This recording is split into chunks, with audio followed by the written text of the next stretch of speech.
savez tous que pour les personnes que je n'ai pas eu l'occasion de saluer pendant le café. Merci, Président. Il me revient la délicate tâche, comme tous les ans, en une dizaine de minutes, de vous présenter ce rapport financier. Donc, sans tarder, je vous propose que l'on regarde ensemble les produits de cet exercice 2015. Je vais profiter maintenant pour vous présenter le plan de transformation de Bessel Ouest, qui est la résultante du projet stratégique Horizon 2020, tel qu'il a été décrit voici 2 ans.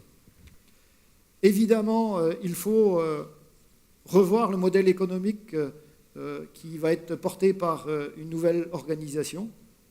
Et comme on est une entreprise qui est ambitieuse, qui est dynamique, mais on a bien conscience que tout seul, on est trop limité. Donc c'est être proactif sur des alliances pour faire émerger un acteur de référence puissant au niveau du Grand Ouest. Et on est prêt à travailler avec tous les acteurs qui sont volontaires et dynamiques dans cette orientation-là. Ce qui nous a motivés, c'est de vous présenter le dynamisme de l'activité agricole sur le secteur Ayvelles-Blavet. Et pour donner au projet une tournure plus ludique et pédagogique, nous avons travaillé tout au long du projet avec les enfants de la classe de CM2 et de leur maîtresse Jeanne Le Nédic de l'école Saint-Henri Saint-Joseph de Bignan. Nous sommes fiers de ce travail, heureux de l'avoir partagé avec vous, encore plus si vous avez aimé. Alors, durant toutes ces années, je me suis aperçue en fait que quand on rencontre quelqu'un dans la rue, et vous aussi je suppose, on arrive toujours à parler de météo. Quel temps fait-il ? Et quand on rencontre un agriculteur ou quand on lui téléphone, c'est écoute, t'essaieras de passer quand il va pleuvoir ?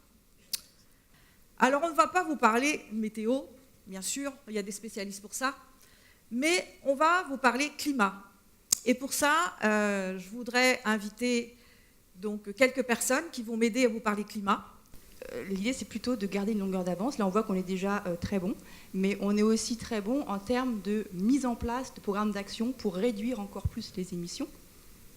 Il y a quelques pays qui ont déjà mis en place des programmes d'action qui se rapprochent un petit peu de Carbone Dairy avec un principe d'outils associés. Ce sont l'Irlande et les Pays-Bas. C'est le programme Life Carbone Dairy est franco-français, se déroule sur le territoire, mais on regarde ce que font nos voisins et comment ils évaluent l'empreinte carbone du lait ou de la viande. Parce qu'effectivement, le grand risque, c'est chacun y aille avec sa propre méthodologie et qu'on compare au final des choux et des carottes et qu'on en arrive à une communication où on pourrait se défavoriser, où les Irlandais vont dire non, on est les plus beaux, les meilleurs, mais ils ne prennent pas en compte tous les gaz à effet de serre.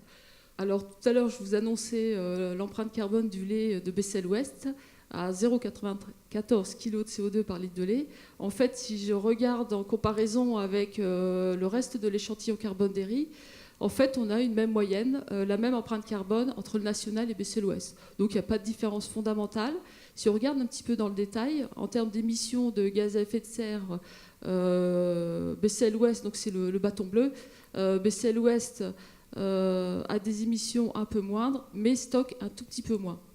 Et donc le rôle de la Chambre d'agriculture et des élus, c'est de s'impliquer dans les EPCI pour que l'agriculture soit prise à son juste compte et qu'on ne soit pas non plus seulement considéré comme des émetteurs, mais aussi des stockeurs.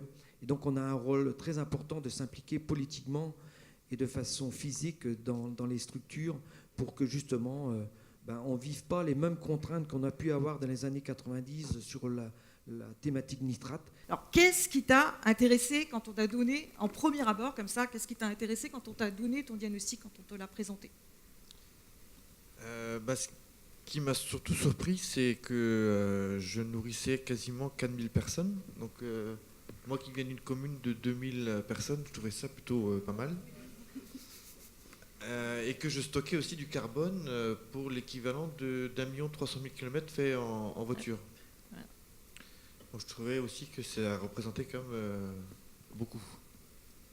Et que j'entretenais 164 hectares de biodiversité.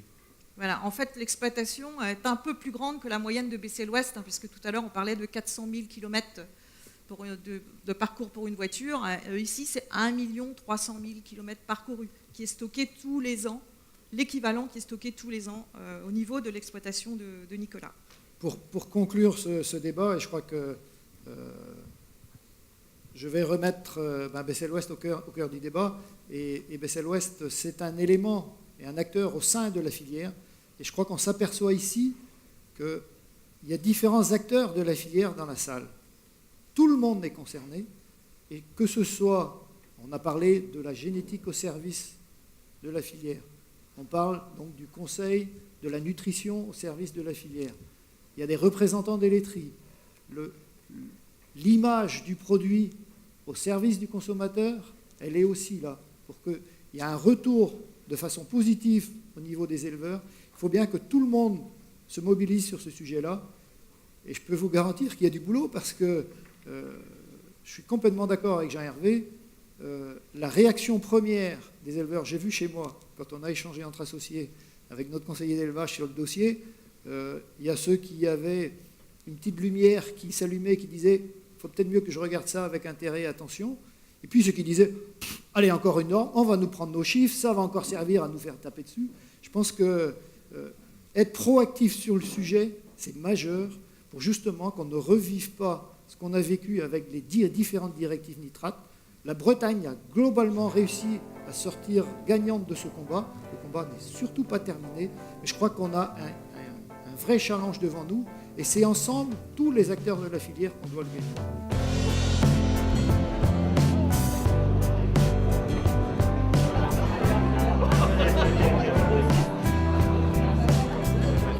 Donc je suis très fier de notre groupe de délégués qui ont mouillé le maillot, comme on dit.